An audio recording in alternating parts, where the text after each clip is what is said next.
Hi, I'm Willie and welcome back to my channel. First of all, thank you to everyone for being here. Thank you to everyone who interacts with me, participates in any way. I would have posted this last night, but we were without power until I don't know what time. So what we're going to talk about today is an edge router and how to do a one-to-one NAT translation.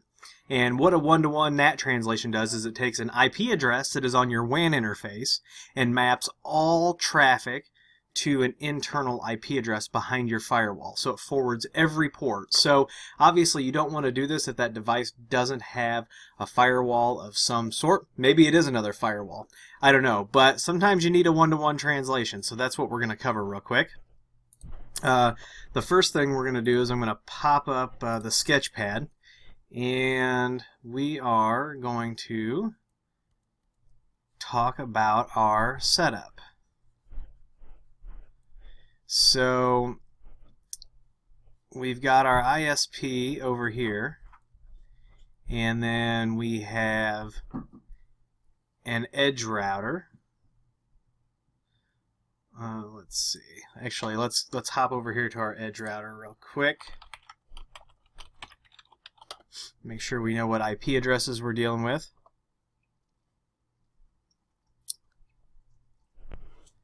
Okay, so we're looking at our router, and our WAN interface is 192.168.66.18 with a Class C subnet. Our internal interface is 192.168.69.1 with a Class C. So let's hop back over here to the sketchpad.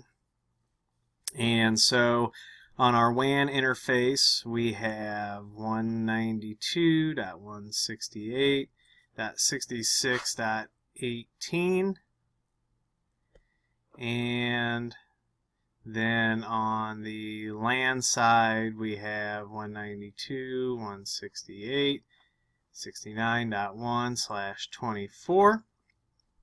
Our ISP has graciously given us another IP, which is going to be not .19. So what we're going to do is we're going to attach that to the WAN interface, and then internally we have a client that is 192.168.69.2, and they need this IP address mapped here, and they want a one-to-one translation so that all of those ports come through. So that is what we are going to do now. This is not difficult, and it moves pretty quick. The first thing we've got to do is we've got to come in here and we have to attach our second IP address. So we're going to add our other static. So it's going to be 192.168.66.19/24. We'll go ahead and save that. Then we're going to come over here to our firewall NAT, and the first thing we're going to do is we're going to add a firewall policy and WAN in. So we're going to edit this rule set, we're going to add this, and we're going to call this static IP 192.168.66.19. We're going to accept all protocols, and the destination over here is going to be, so in here we'll put 192.168.69.2. and we'll save that. We'll move this guy up above that default rule, and we'll save that rule order.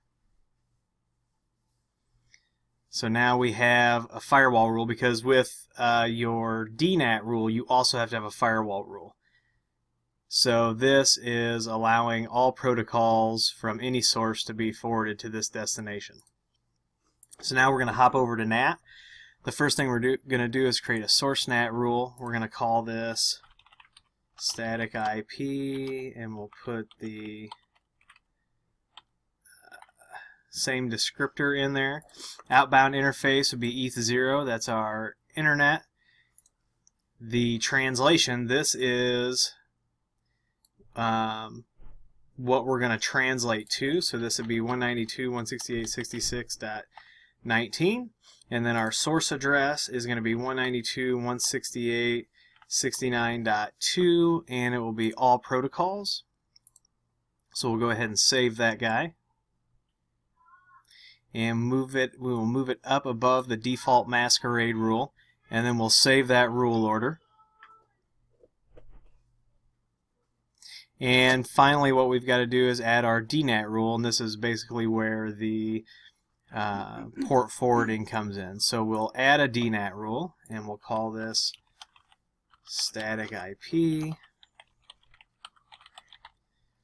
And our outbound interface is also going to be the WAN interface, which is ETH0.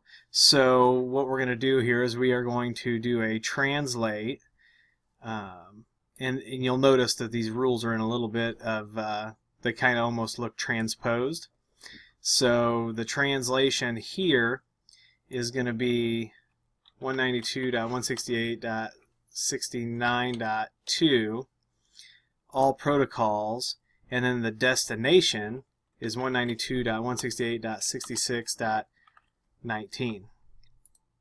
So we'll go ahead and save this, and you'll notice there are no other DNAT rules. So anything bound for 66.19 from any source is going to get translated over to that 192.168.69.2. So other than that, make sure that you save your configuration, make sure you back it up.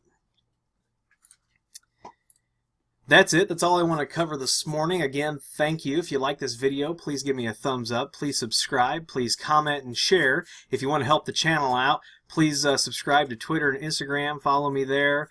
Use the affiliate links that are posted down below. You can always send a little something through PayPal, and we'll see you in the next video.